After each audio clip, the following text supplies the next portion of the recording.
All right, hey, good afternoon. This is part 3 of my cancer journey. I am so sorry. I didn't realize that the video cut off like that. So, going back to yesterday, it was 6 o'clock at night that I got home, and my back was a little agitated.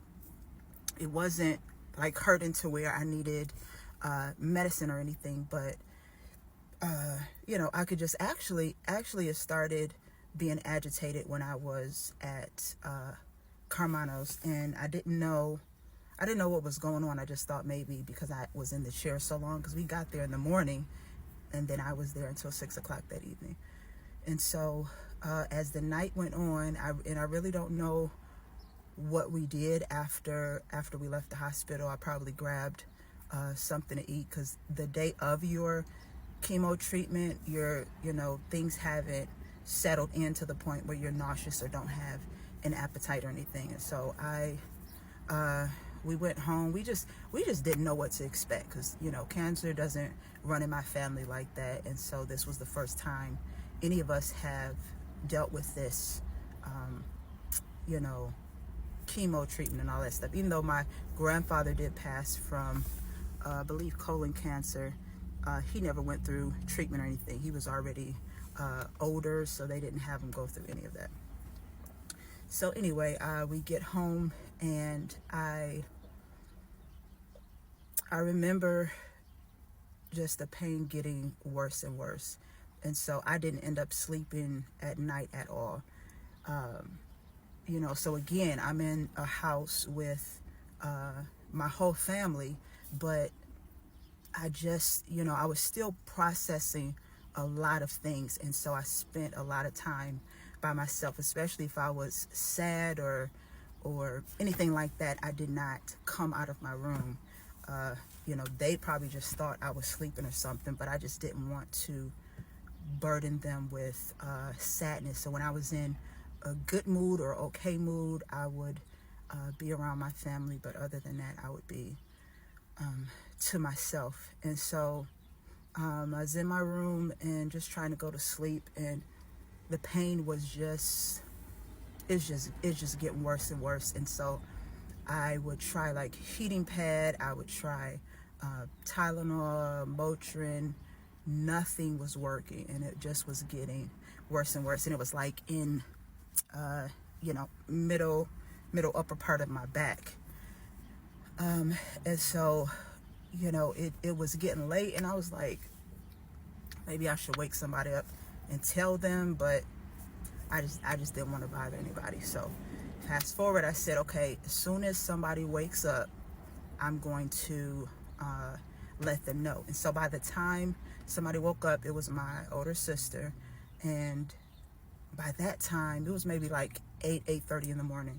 And I was like, I came, I went to her door, and I was like, am I wheezing? Like, does it sound like I'm wheezing? She's like, yeah, you're wheezing. What's going on? I was just like, my back has been hurting all night. And so we got my mom, and then they were like, call the infusion center. And so I called them, and she's like, yeah, you need to come in right away, because, that shouldn't be going on. So I went, so the more I talked to the receptionist, she was like, oh no, we're going to send an ambulance for you. And I was short of breath, just breathing really hard. My breathing was, I was just breathing really hard and just in a lot of pain. And so they sent an ambulance for me. And I just remember being, mind you, I've never had kids, but I could imagine if labor, I could just imagine what somebody's going through with labor pains. Like it was the worst pain of my life.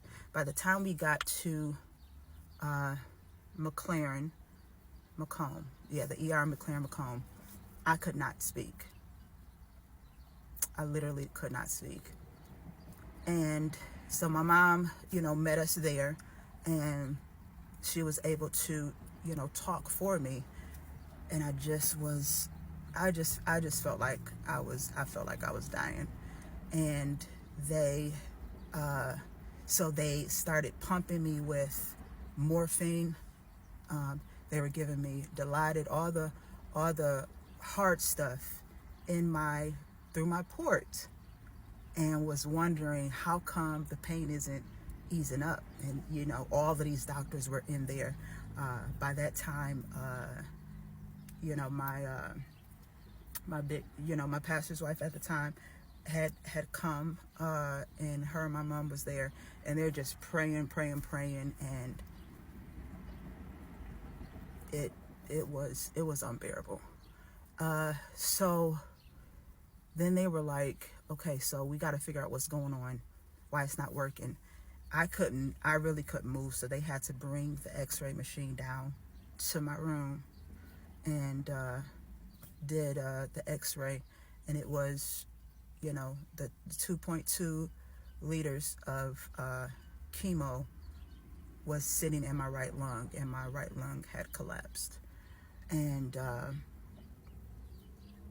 so they had to stick a needle through my back to drain it out, and then immediate relief.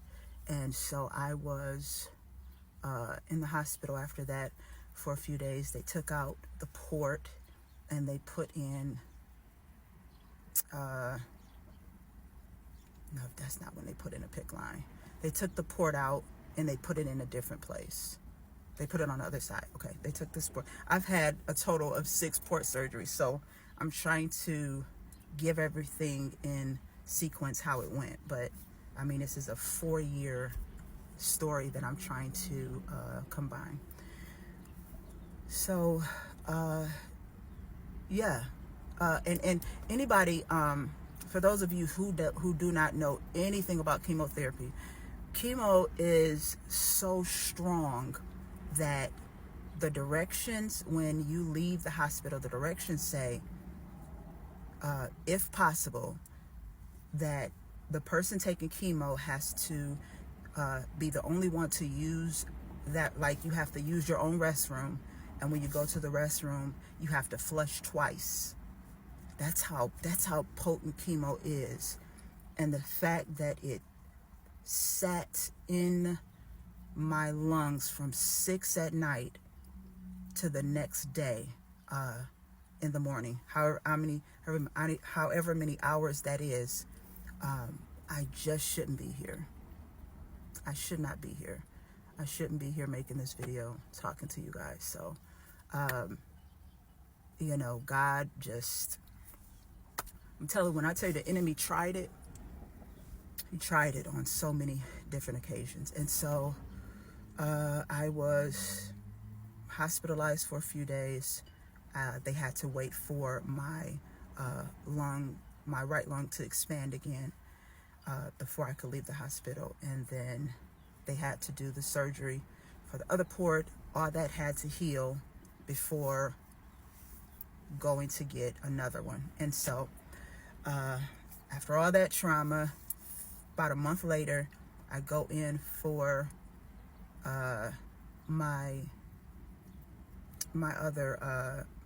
technically my first round of chemo, but I asked to be hospitalized to do it just in case anything happened. I was scarred, and so I had it done at the hospital.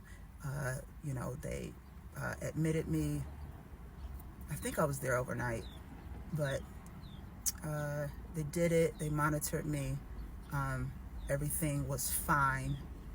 And after that, I decided, so after that, I was technically supposed to get 2 more rounds of chemo.